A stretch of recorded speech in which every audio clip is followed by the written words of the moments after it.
Mga idol, sa mga nagtatanong kung paano maglagay, ano yung apps na ginagamit sa GoPro, ito yun, no? Itong Quick Connect. Kaya install nyo lang yan mula dun sa ano. Tapos pag meron niya mga menu yan, no? Sa ilalim.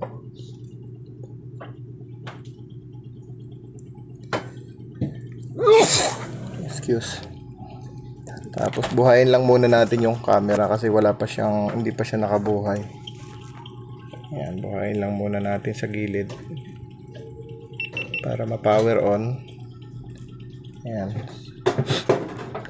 Tapos saka natin balikan yung ating connector.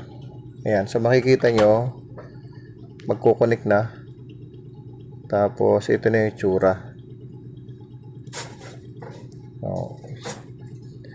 So dito pwede nyo i-preview yung angle ng inyong GoPro kung nakalagay siya sa ulo. So may aayos nyo yung angle niya kung saan nakapokus.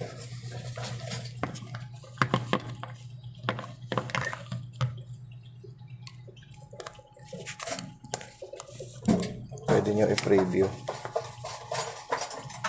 Ayan, o. Ayan. So may babago nyo, pwede payukuin. Ayan. Pwede kayo mag-take ng picture. So yun yung mga ano, pag nakalagay na siya sa ulo. Tapos yung kung gusto nyo makatipid sa battery, yung shutter ang gagamitin yung pang on, sabay record. Ibig sabihin pang emergency. Pag pindot nyo yung shutter, power on. Pag pinindot nyo ulit, power off. So cut na yung recording, tipid kayo sa battery. Sa settings naman yun. Settings nyo, hahanapin yung pagbuhay ng ano niya, yung kanyang shutter.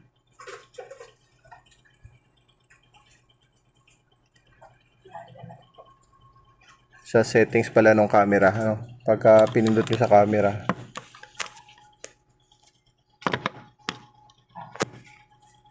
hindi natin makikita dito eh.